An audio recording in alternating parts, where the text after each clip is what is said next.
Hey Forge fans, Anthony Urciuoli here, your digital host as part of the Forge Audio Network.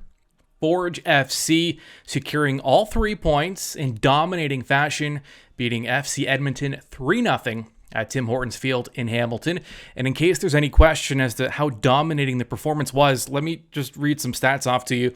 Forge held 69% of the possession and hit the target with 6 of their 10 attempts. Edmonton was credited with 0 shot attempts. Forge made 657 passes to Edmonton's 297. Dominating. Not only did Forge take some of the pressure off with their first win of their young CPL season, striker Taryn Campbell, the big offseason acquisition, scored his first and second goals of the season in this match. His first goal came from the spot in the 34th minute. Keeper making the stop, but Campbell was able to follow it up on the rebound. Then Borges made a great run and delivered to Campbell, who made the pass across to Borges. That made it 2-0 Forge right before the half, and already Campbell's fingerprints were all over this game, and he wasn't done. There wasn't much of a push from Edmonton in that second half. Forge sealed the win in the 69th minute. Taryn Campbell again. He completes the brace, and Forge finished off the young Eddies squad. We will now bring in our Canadian Premier League analyst, former member of the Canadian national team, and NCAA player, League One player, Jessica Lisi joins us. Jess, we talked at least before the game when we talked about those 3 keys. Trusting the process was a big one, and it's because the results haven't been there for Forge, but they thought the effort was clearly this time they got the effort and the result. Yeah, for sure. I mean, I do think they trusted the process. I think they came out really hot. They wanted that goal. They were going 100 miles an hour. Got a little sloppy. I think it was kind of forced at first. I think it was really good to be playing around the back, and they kept their composure. But that final pass was just a little sloppy at times. It was really They're very eager to get that first goal. But obviously, as the half went on, the PK came, their composure came along with it. So I would say overall they definitely trusted the process. They made the most of what was given to them, and they never backed off of whatever their plan was going in. And I mean, from experience, you've played an attacking role for your career. And when you're playing against a team like Edmonton, who likes to play, I mean, they have to rely on their defensive game because they're young and they're at a bit of a disadvantage. So they rely on their shape, their patience. They look to beat you on the counter. How frustrating is it when you're an attacker and you're playing against a team that, parks the bus essentially?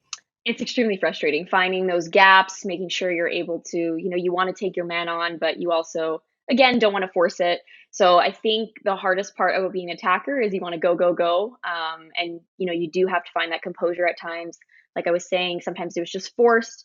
Even though it was the right idea, it's just at times you got to read the defense. So I think it's the most frustrating thing in the world when a team parks the bus. You try to find those gaps, you struggle. So I think overall they did well with it, though. I do think that, again, as the game went on, they were able to keep that composure, find the gaps, kind of play to feed instead of forcing it. And I think Edmonton started to really struggle with their attack. Yeah, and it can be difficult, I would imagine, too, to, we talk about trusting the process and, there's Forge has been trying to play the right way and not focus as much on the result.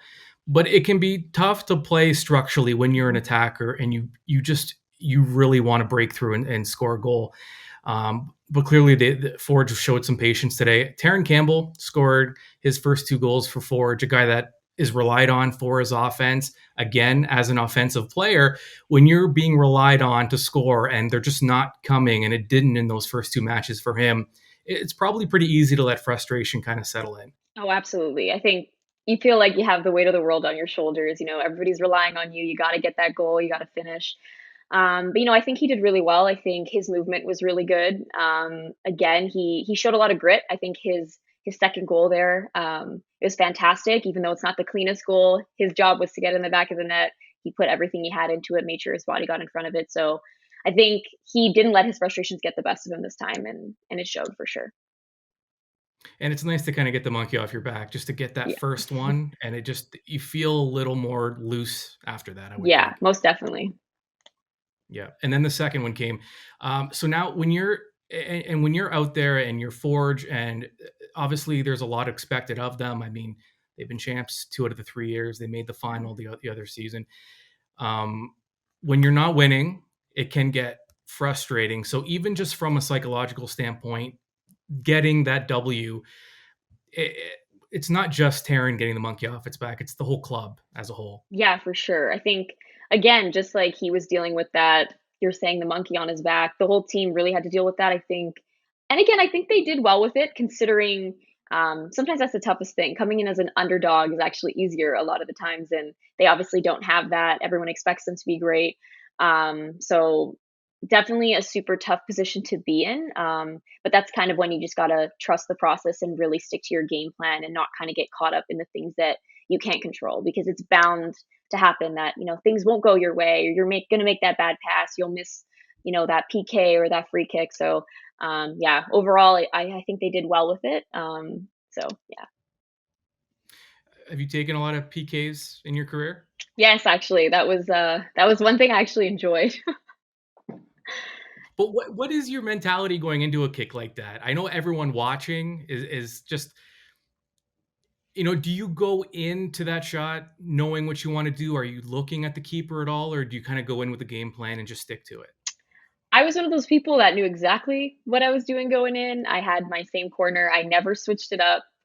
Sometimes you psych yourself out. You're like, oh, they know I'm going right, so I'm going to go left. I never used to do that. I used to pick bottom left corner, strike it with power. I didn't try to finesse it, nothing like that. But there's a lot of pressure on you. There's not a lot of pressure on the goalie because it's kind of like, oh, no one expects them to stop it. But as a player, definitely feel the pressure of stepping up there, but I think going in with a plan helps. Don't kind of go up there and think, okay, I'm just gonna guess and do something. You kind of gotta, yeah, go in prepared, stay focused. Sometimes not look at the keeper, because sometimes there's that psych out. Um, you get psyched out by the keeper and all the commotion around you, and so yeah, I definitely think going in with a plan helps.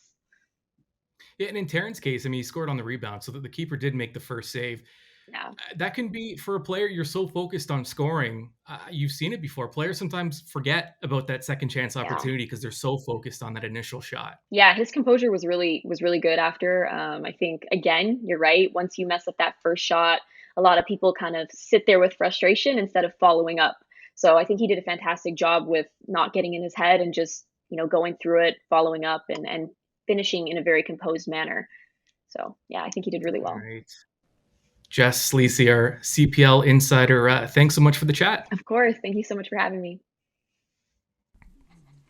All right, let's hear from some of the coaches and the players post game. Now we're going to hear from Edmonton coach Alan Koch. He talked about his team's struggles against Forge in a pretty emphatic way. If we're being brutally honest, which we should be, and we just were with the team, I think it was men against boys today. I think we looked timid. I think we looked anxious. Yeah, we knew we are going to have to come here and defend, but obviously when you defend, you hope to get the ball at some stage. And I thought we got the ball at strategic moments in the first half, but we gave it away way too easily. And then that just compounds the problem. You just defend and defend and defend. When that happens, eventually they're getting closer and closer to your goal.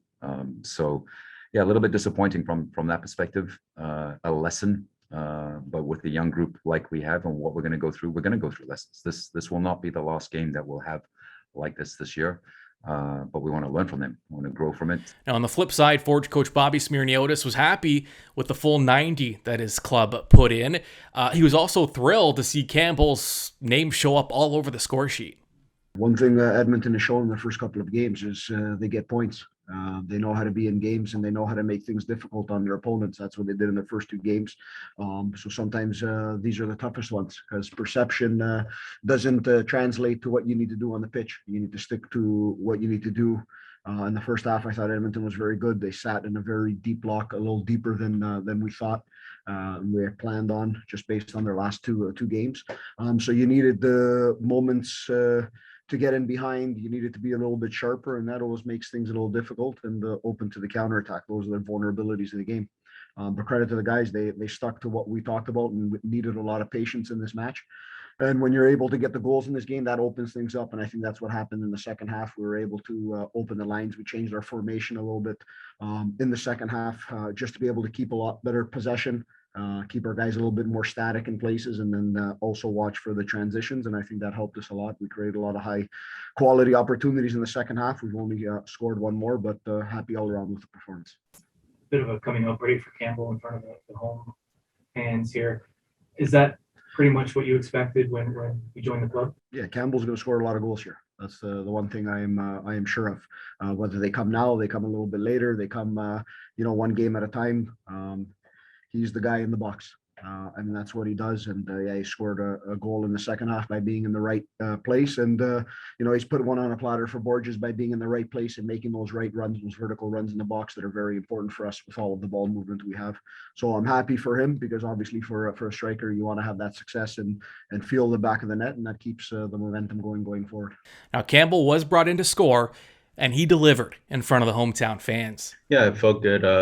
It's always nice to score goals, but for me and I think the rest of the guys, it was nice to get 3 points today.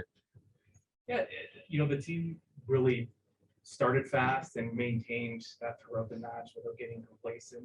Was that the message before the match? Just play the full 90? Yeah, we knew today was an important game for us. Haven't gotten 3 points yet out of our first two matches. So we wanted to come out strong today, come out on the front foot, and I think we showed that with our performance. And it's Edmonton prides itself on the defense and on their shape. And do you feel like that first goal really just kind of opened things up? Yeah, I think it just calmed everyone down a bit. I'm not sure what minute the goal came in, but it took a bit of time.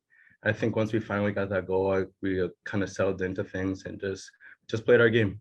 All right, Forge fans, next up is a trip to Winnipeg. Forge FC taking on Valor FC at IG Field on Sunday, May 1st. Kickoff is at 2 o'clock.